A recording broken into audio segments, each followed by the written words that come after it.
Welcome back, Summoners and Summonettes. We are now on to our next match and our final of the day, Team Solo Mid versus Winter Fox. Now, for both these teams, their victories in Week 1 were actually largely one of the backs of their mid laners. Yeah, Pobelter on that Fizz game when 15 people were ganking mid every third second seemed pretty relevant. And honestly, both the teams are pretty much built around getting their solo laners ahead and letting them carry. And TSM actually struggled against Team 8 because Santorin, he used 4 Rengar ultimates in the mid lane and only netted Bjergsen that 1 kill. And with all those resources spent in the mid lane, without the significant payoff, he didn't become a monster, and they're losing as a team. I wonder if that changes here. It just doesn't seem like it when it's both team strategy. It's almost like it's going to be an arms race, and they should just start with 5 people mid. It's going to be definitely interesting. I, by the way, like netted and Rengar. Today we're going to mark another unlocked achievement, as it is only the 3rd time brothers have played in the same game, or pairs of brothers have only played in the NA LCS. Helios and Avalon will be starting today, which means Winter Fox now is only 1 man short of their intended roster. Yeah, we've had the Widely clan, Odd One in Maple Street before, and also Clicky D, one of our observers with his brother Nick Wu. But this is the only time the brothers have played on the same team in North America. And to speak a little bit more about the team, Helios, who is back this week, has been the team's primary shot caller since he joined the team in the summer split when they were known as Evil Geniuses. So even though they're still waiting for their support Imagine to have the full completed roster, it'll be our first opportunity to see how this group performs with Helios' leadership back in the mix. Yeah, it's going to be fun to watch out for. And it's been tricky because we've seen mixed results from brothers and just sort of the untested like Korean talent coming in. We have to see how Winter Fox performs with their new top laner. If the last 2 games are any indication of how the Koreans are doing today in the game.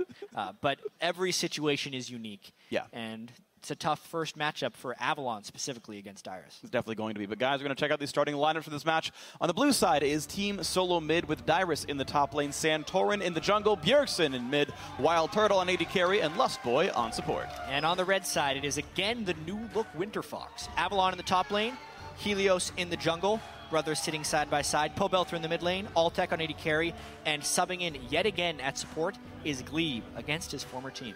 Yeah, it's going to be a bunch of fun. Too many storylines. You got to fit some in the lineup graphic. I feel like throughout the history of LCS, there have been so many former team stories now, just because you see, Glebe bouncing around teams. Like Curse have picked up about 700 million former LCS players in the first place. So we're going to go ahead and start this one up in Champ Select.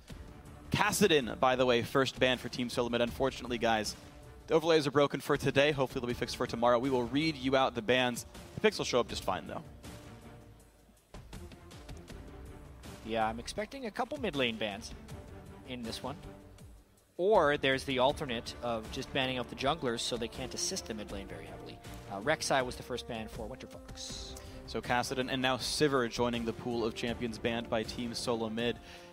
And there have been, you talked last game actually about the giant repository of these contested champions, they're really sought after ones, and that pool is very, very large. It's not like you can just spend your bans on it and now the big contested champions are gone. There's so many, it's weird that they actually still keep using them.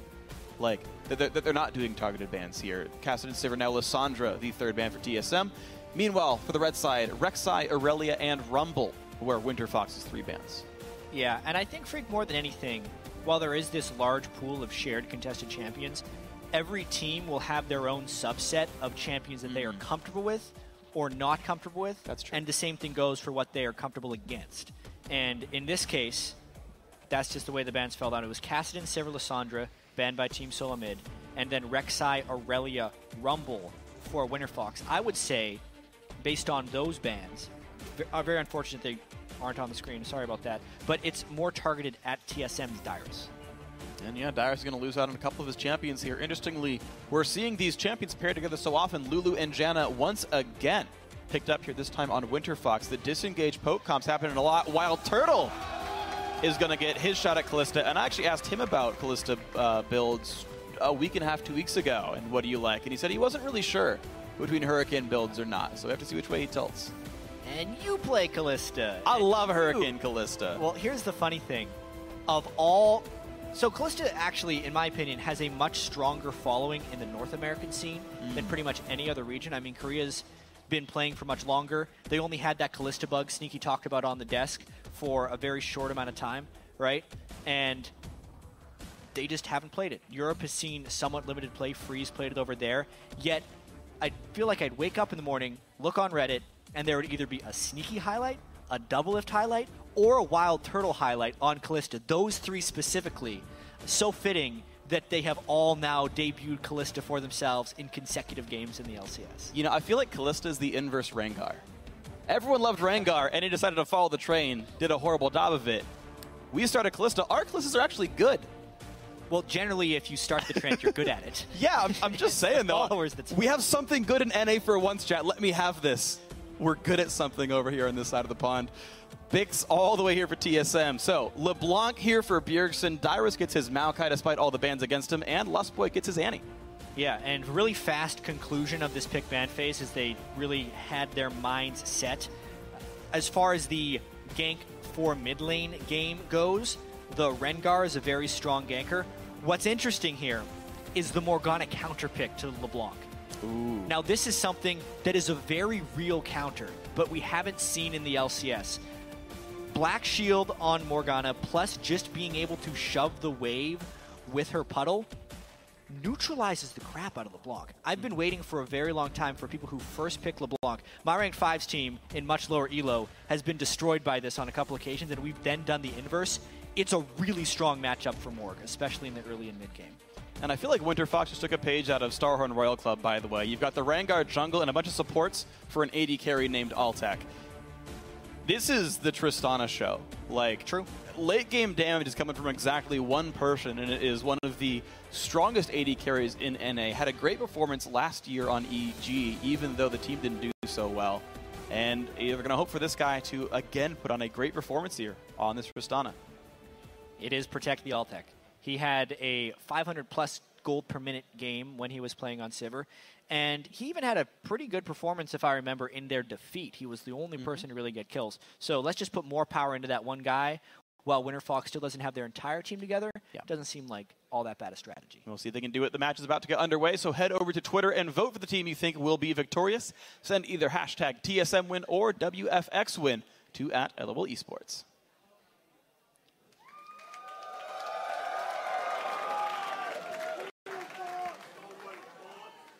Sprightly crowd for the final game we have here of the day. TSM.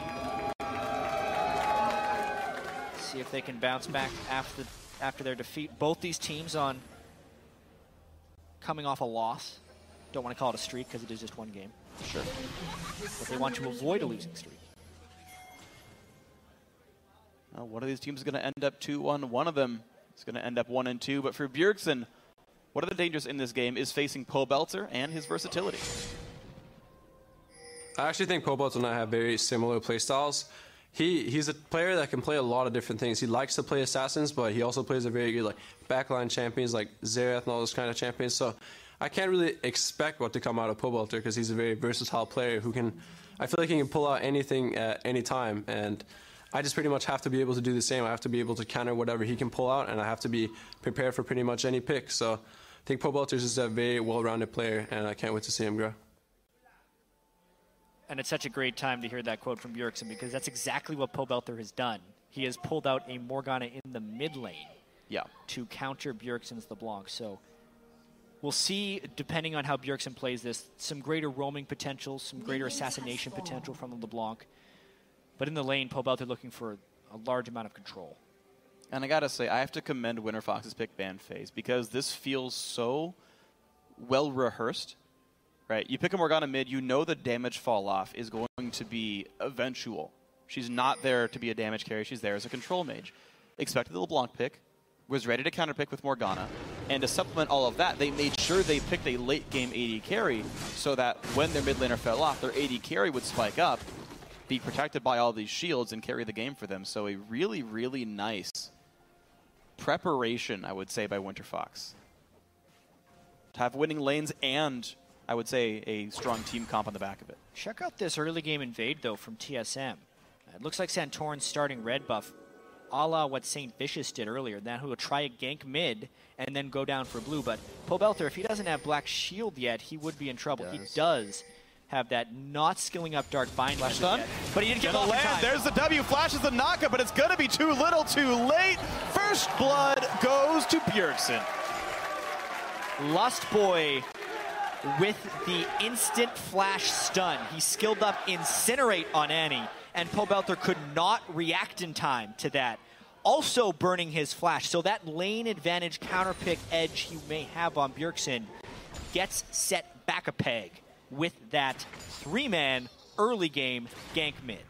And now with the supports running across to their various lanes to defend other people, you're seeing Dyrus getting to sit in a 1 versus 1 down to the bottom lane. Whereas Wild Turtle, you've got to be afraid of him. No one's facing him at all. Experience advantage TSM. Yeah, I really want to see how Avalon does as well. Obviously, he didn't pick up much in any type of early lane swap. Dyrus had the advantage of being able to take out a camp with saplings to get a level 2 on Maokai. Voodoo is granted no such luxuries, so as good as WinterFox's competition may be, they have to not lose the early game. Lustboy with no flash this is could the be successful. They're going to wait all the time and then get the root. That's picked up. Wild Turtle gets exhausted. The rend will not be enough, and WinterFox fires back. Well, that's one thing about using your support flash early on in the game and then going and pushing up in a lane swap situation. It's rather dangerous, and Helios, with years of competitive experience, was able to punish the one thing TSM burned in that game to get something back. Well, I gotta say, they kind of burned Pobelter too with the Ignite and everything. I'm sorry. TSM.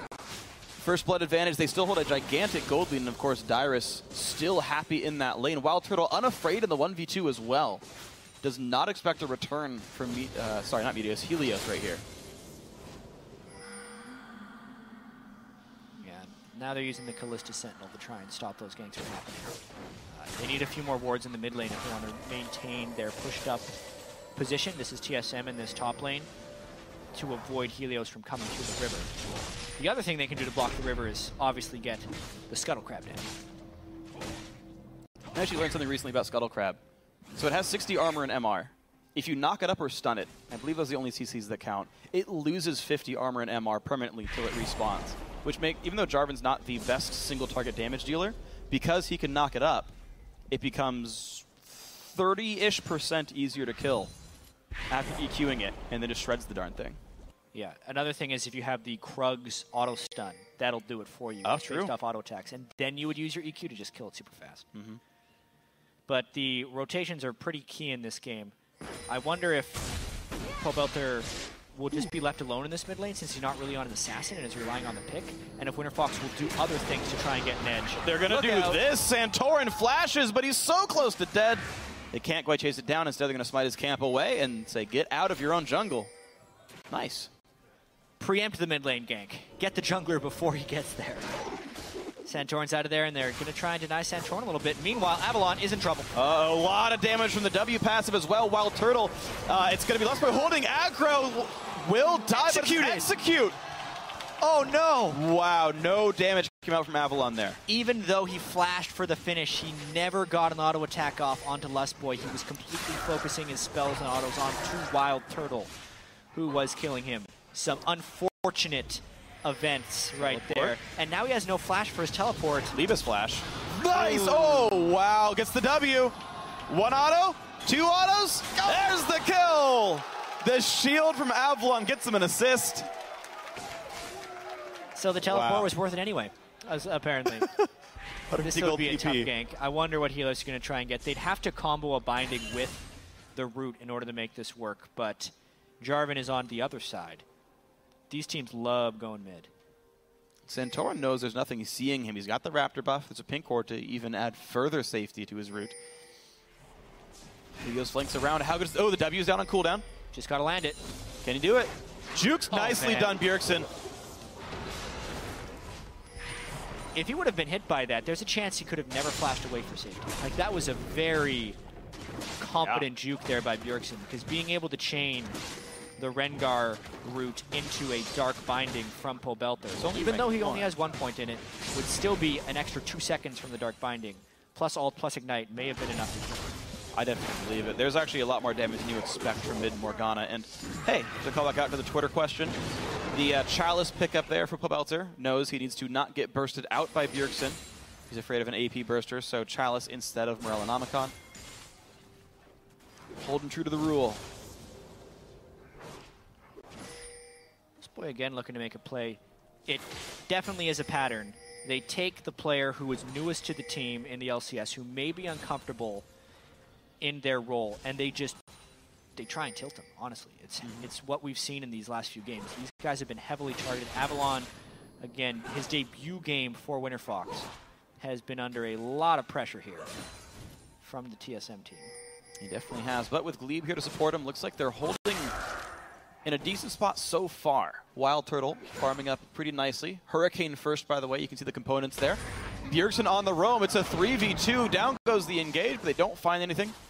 Avalon gives up a little bit of golden XP. That's an ult and a failed roam. Yeah, I totally agree on that.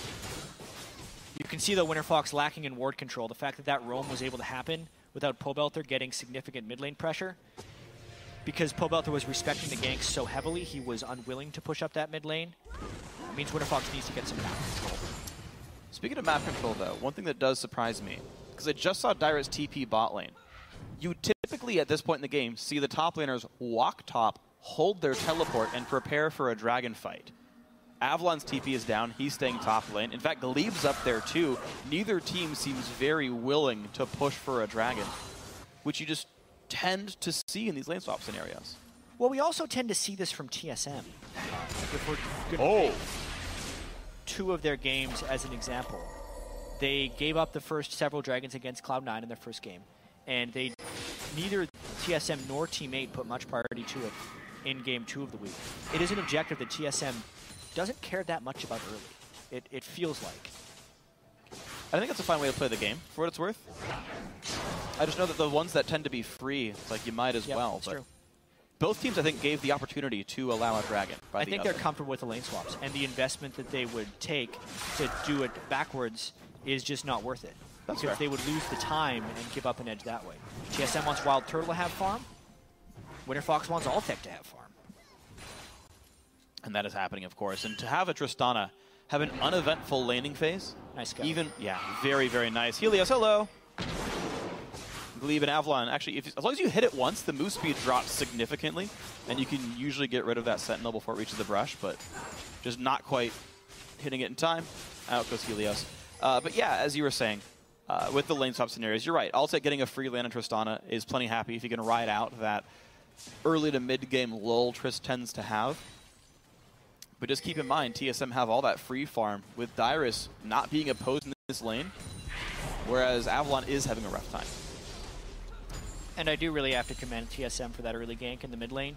Even though Lustboy later lost his life for burning Flash, the fact that it's allowed Bjergsen to win this matchup where he is counterpicked by the Morgana is because of that early pressure. And a TSM without Bjergsen is really not TSM.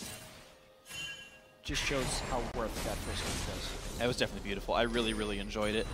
In the Gravity game, we saw Saint unable to revisit after the Flash was burned.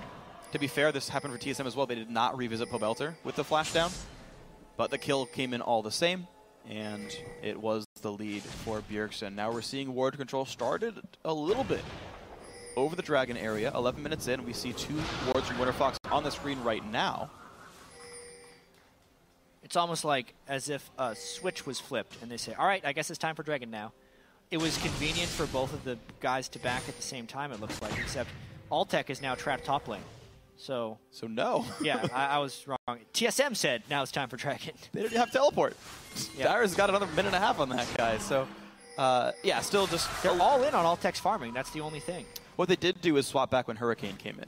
Wild Turtle got that item, showed up bot lane, and said, let's start bullying. Tristana's going to be at a trough here. And he's right, actually. So. And they swapped the Tristana back. It's all about the 80 carry farm and counter farm. It's less about the Dragon. Yep. TSM has littered the Dragon area with wards, and they've yet to go for it. The sweeper comes out, and there's like, no, these wards are going down again. They want to make sure Rengar can't sneak in without ulting in. Wild Turtle with some click clears away. By the way, some of you guys may notice the double Rens going off. You hear the ch-ch twice.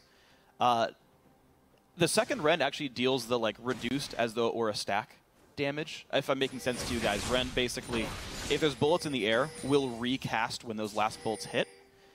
And the way Ren deals damage, there's an upfront amount and then an amount per stack, much like Twitch's Expunge. Those secondary Rens deal the quote-unquote stack damage, the reduced amount. So there's no like gimmicky bonus damage dealt that way. Altec, though, getting hit pretty hard by Dyrus. Knocks it back to get away from the ulti, but Avalon getting dived. They are putting up so much effort on pushing this Lulu around.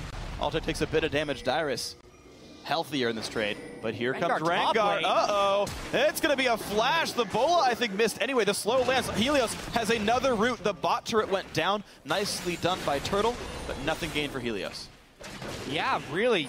Alt, Bola, they lose the turret bottom. The Dragon is going the other side, revealing himself in a sense. Great reaction time by Dyrus to flash that Bola and really save his skin. It means TSM wins this on pretty much all fronts as far as trades go.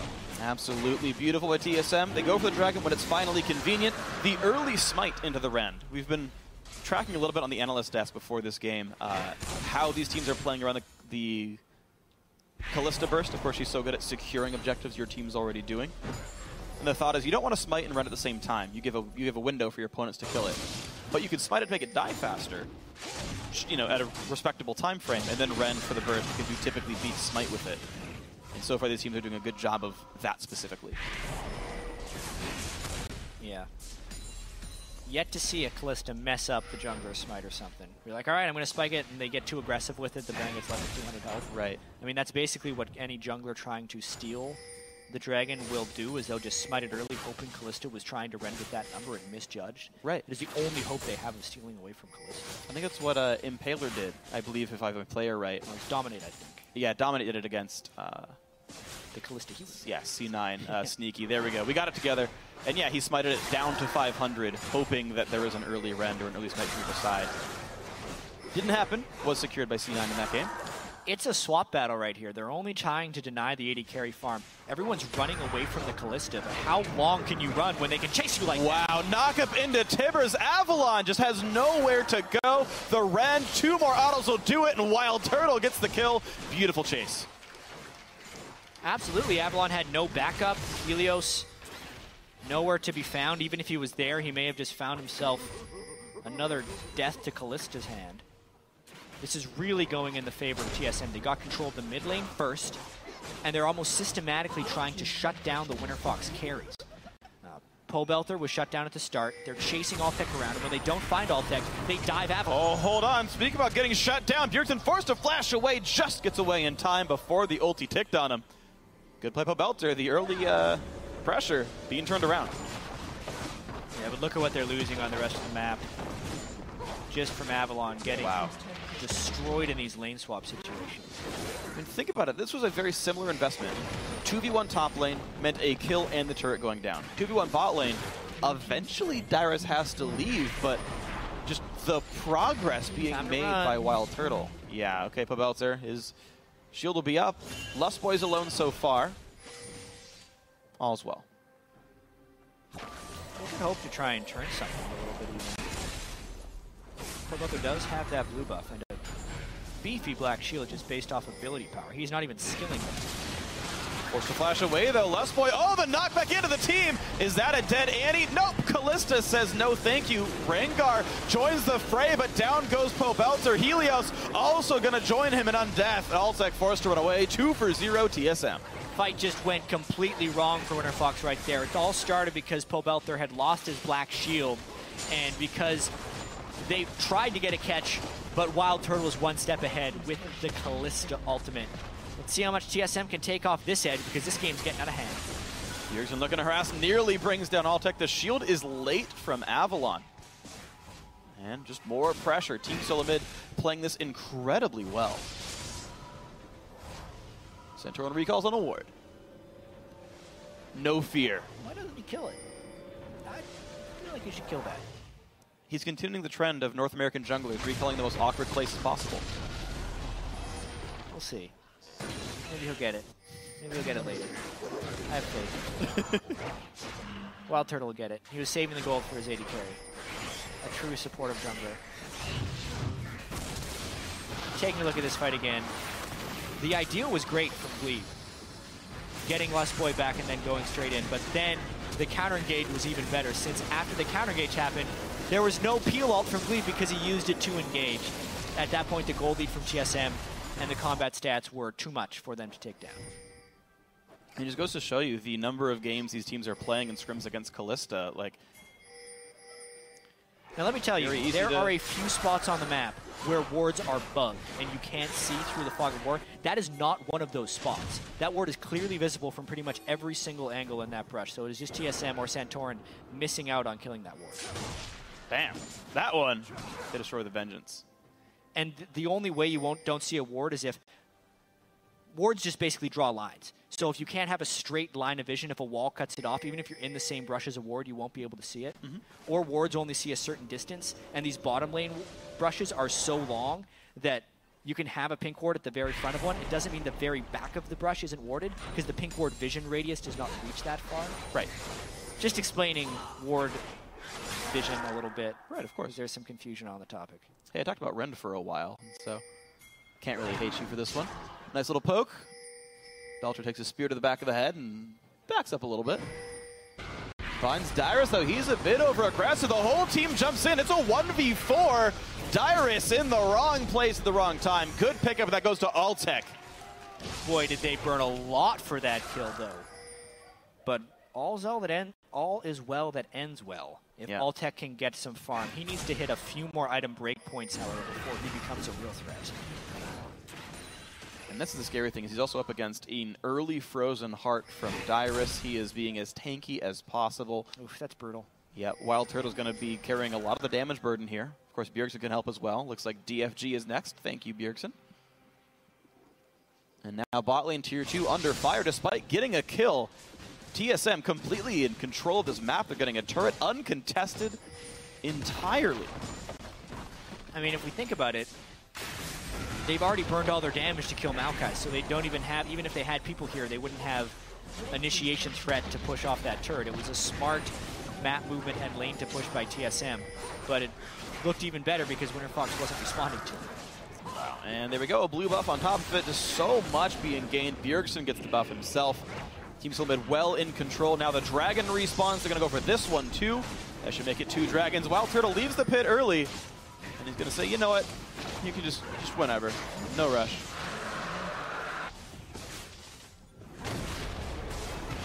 Yeah. TSM really comfortable right now. Most of the plays they made this game worked out just right. Helios is going to find Dyrus, but there's just no way those champions kill Dyrus without the entire map to run down for it.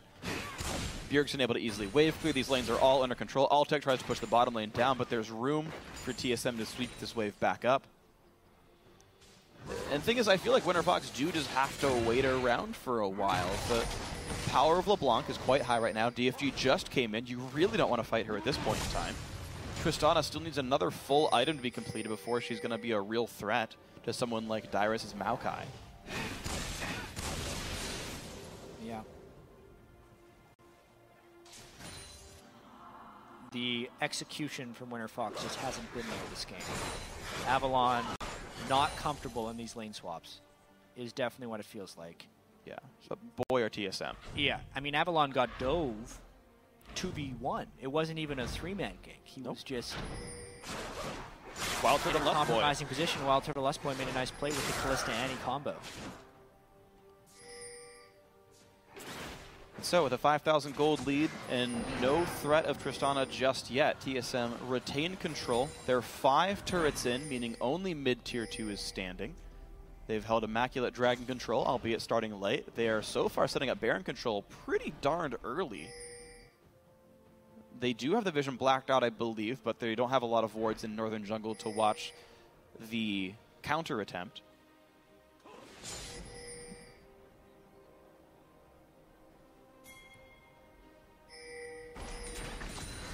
Right now, WinterFox just trying to keep their waves outside of the base. WinterFox isn't going to make any aggressive play unless they see another singular kill they can pick up, because that's the only way they get a little bit of a gold influx. They do have their inhibitor ring of turrets up. That's kind of their last defense at this point. I don't even know if they can stop the Baron. I mean, that's the mid lane, top lane Morgana damage, which is why we're seeing it more in solo lanes now. Morg is a champion in competitive we see in all 3 lanes, actually. Even, I think it was last night as well. Yeah, the Samsung mid laner only plays Fizz and Morgana, basically. Yeah, well, we also Trace from Jin plays it in the top lane. I didn't see that one. He's played it on multiple occasions, actually. To much success, they run it in poke comps. Yeah, we saw how good Morg was in poke comps in, our first game of the day. With Gravity just finding bindings, and by the way, that thing does a whole crap ton of damage, so hey, good on you guys.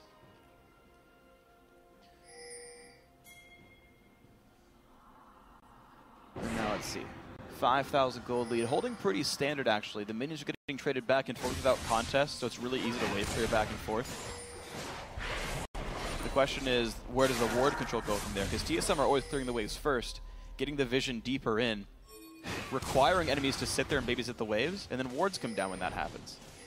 Baron control is getting rested farther and farther away. There's an aggressive pink ward. That's going to get rid of... Sorry, that's just a regular ward. But the pink ward goes down. Now red buff's controlled by TSM. Now they've got a full screen away from Baron control. It's slowly getting worse. Yeah, that's the typical thing TSM is doing. They're just ward creep. Yep. They're trying to build their vision system into Winterfox territory. It will become easier if they can actually get down the one remaining middle tier turret from Winterfox. That is kind of the last vestige of Winterfox strength.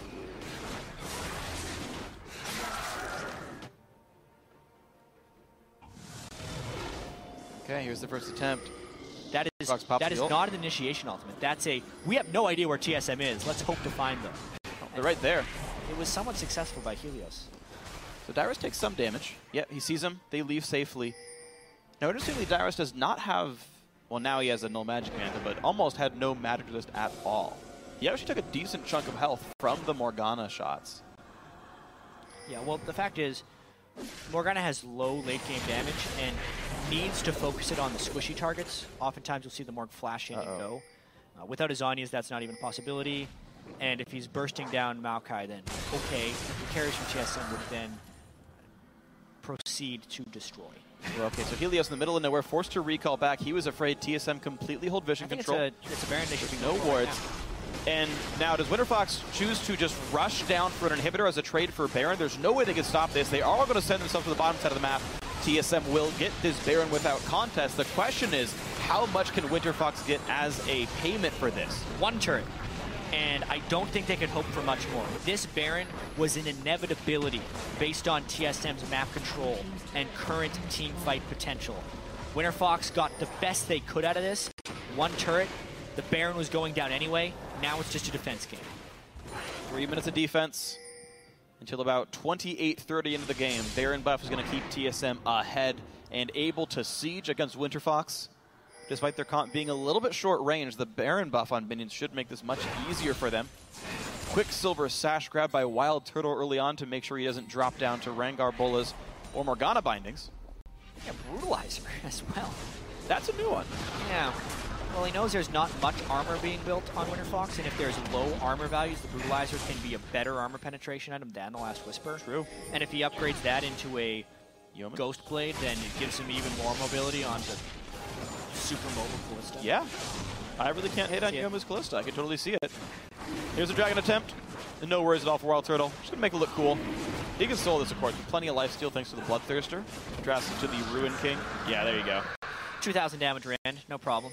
When you solo it, you get those stacks really quickly, so... Yep. It's actually easier to secure a dragon when you solo it, because you can't get the Ren stacks up otherwise when everyone else helps you, so... Smart choice to let Wild Turtle get it by himself. And now still with Baron, but they look for their first inhibitor turret of the game on the bot lane. I wonder if they're feeling confident enough to flash in and go. Glebe took plenty of damage. Yeah, it depends on the poke that Bjergsen can land, and Winterfox doesn't have much to hold this one back. Next wave, I think this goes down. Or even on this wave, they're going. This one they go in. Altec gets exploded! And it's going to be real bad. Pobelter now locked up as well. Will land a stun, poops up Dyrus a bit, but still, so much damage comes through. The Zhonya's Force Belter is still sure to die. Does so to Lustboy, 2 for 0. Inhibitors theirs as well. TSM decides not to push this one farther, but I think they could have ended the game right there. Avalon is a glorified support at this point. It's 2 supports and a Rengar in the base, and TSM had 5 people with Baron minions. Slow and steady, I suppose, but TSM completely in control. They absolutely are. There's not much hope right now for Winter Fox, especially when Altec dies first like that. Shield seemed to be on cooldown. Great play by Bjergsen and co to make that one happen. Nothing on the map to take except the Winter Fox base here. So TSM, it is still on you with 15 seconds of Baron to push something else down.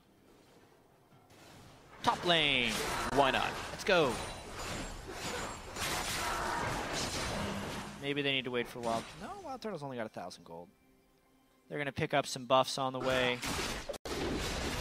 Obviously, Winter Fox is going to try and farm this one out, but they've just fallen so far behind. The Morgana pick against the Blanc needs to win early. If you get to this point in the game, you can really see the lack of effectiveness. Morgana can't get through the tank line of Dyrus, and the team itself is not strong enough to go in if Pobelter did want to try and flash ult in. At this point, Bjergsen can just pick off Altec, and the rest of the team, solo mid, can pile in. Most likely, yeah. So TSM, they want the top lane. No Baron buff. The waves are slowly building up bot. It'll, I think, end up being a double wave by the time it reaches the dead inhibitor. Avalon forced to ult himself just for a simple rotation from Bjergsen.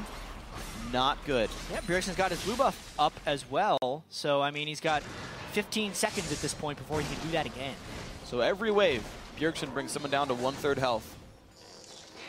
And unless Pobelter predicts a binding and bursts the guy out, which, to be fair, is possible, I don't see anything going very well right now. Santorin passively farming by letting minions hit him. Clears the wave that way. The wave clear still holding on nicely. Lulu plus Tristana. The Yordle duo keeping the minions outside the base, but here's the big minion wave at the bottom lane right now. Winter Fox has to react to this. That minion's going to crush a turret by itself. Yeah, well, these are trying to hold off the minion wave. Dyrus takes a bit of damage. Here's the fight. Altec does survive, thanks parse that everyone else. Pobelter goes in. The Zonia's popped early, though. He's going to land this on an only Lust Boy. He's going to trade his life support for mid laner. And now Wild Turtle gets 1,000,000 damage off of the rest of Winter Fox. Down goes Nexus turret #1 from the wave. And it's a sort of late help by Winter Fox. Of course, TSM forced them to hold mid. And this turret down to half. A decent stall there by Winter Fox. But it's only going to be just that, a stall. I don't think we're seeing any kind of turnaround here as TSM continues to push in. There we go. Inhibitor #2. The wave's going to get cleared quickly inside the base. Avalon does not have much to say for himself. Now top lane under fire as well. This could quickly be inhibitor #3. Morgana is back up in 5 seconds. Rengar's here now. Dyrus at half. Wild Turtle could be available. Winter Fox do not want to go for it. No. Slow and steady this time for TSM. Even though they got a really fast Kalista. Especially if he finishes that. He almost goes, but we see Baron at 1 minute 30 seconds, Dragon at 1 minute 45. And honestly, this was just a good performance overall by Team Solo Mid, but not necessarily a differentiating one. This is another one of those games where, hey, they got Bjergsen going. Congratulations. He's able to take over the game on the block. On top of that, it was a nice showing from Wild Turtle and Lustboy, pulling off this Kalista combo, which, if today is any indication, unless Altec is willing to add that to his champion pool as well, is going to start drawing bans across the league. Yeah. If you're not one of the 3 that seems to play it right now, Double Lift, Wild Turtle. Oh. Sneaky. Good knockup by Avalon. Not going to be enough. Lustboy claims his 3rd kill of the game. Additionally, for Avalon, not a great debut by any stretch of the imagination. But once again, Winter Fox has more roster issues than anyone else, especially from the language department. The whole game plan of this team when they were playing in Korea, they have a Korean coach. Pobelter speaks Korean. Everyone was going to play in Korean, and they'd have Altec as an English-speaking AD carry just hitting things because the AD carry requires the least communication of competitive roles. Yeah. But with Liban as a substitute, they can't do that. So they're playing in different languages right now, which is not the plan for this team's construction. TSM going for inhibitor #3. Belter forced to flash away. Looks like the Nexus will stay alive for now, but TSM go aggressive. Altec, 1 hit from dead. Wild Turtle sure to clean this fight up. Pobelter will be falling 2 for 0. On to the Nexus TSM goes. I don't see them being stopped here. Winter Fox forced all the way back into their own base. Nexus now available. TSM take care of business in 32.5 minutes. 2-1 start to the season for Team Solo Mid. Yeah, they made that one look pretty easy for them. Very few missteps by TSM the entire game. Dyrus got caught out once. Other than that, everyone played super clean. Very convincing victory, taking advantage of the still